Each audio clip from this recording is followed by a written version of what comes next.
Considering transparency, what was your gut feeling when you first heard that one of your officers might have been engaging in this type of behavior?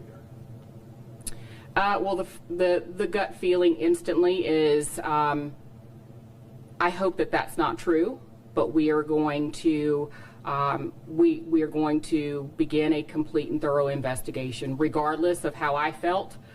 We were going to follow the appropriate steps.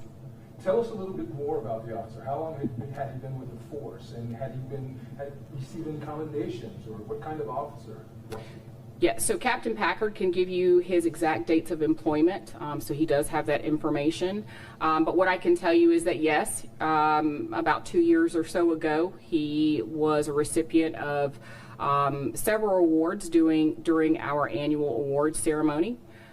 So he had he did have accolades from the community as well as the police department about the way in which he served our community at that time.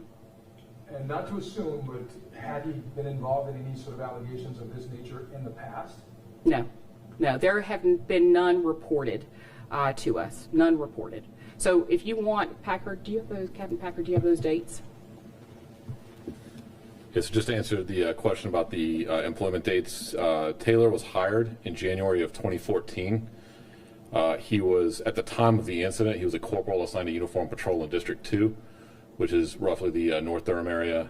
He's also served as a uniform patrol officer in the Community Services Division and in the Criminal Investigations Division in the Special Victims Unit. Did you know him personally, and if so, what was your visceral reaction when you heard him involved in possibly something like this? I've been here long enough that I know most officers that are here. Just speaking in general, any time that we have an officer involved in something of this nature, like the chief said, you hope it's not true. But it's very important that we address it appropriately, regardless of who it is or how we feel about that person, and then are transparent about those findings. And where is he now? So he is he's being processed at the Durham County Detention Facility. So that's where he is right now. Chief, does this put any past arrests or any of his past work in question for DPD, and is anything being reviewed right now related to past work separate from this incident? So we are fully transparent with the District Attorney's Office. Often, so when we have an investigation where an officer's integrity could potentially be in question, right? We will notify the District Attorney's Office of that investigation, and the District Attorney's Office will then go and look at their cases and find out which cases that officer was affiliated with and make those decisions. And what is your message to the community about this situation? Well, it's simple. It's you know, we believe in accountability. I mean, we are here as our guardians of our community, and this badge is power that the community has bestowed upon us to do all things good and righteous and just. And if we can't do that, then yes, we need to be held accountable. But our community can trust and believe that when officers step outside of those lines, then this department will hold that officer accountable and be transparent along the way.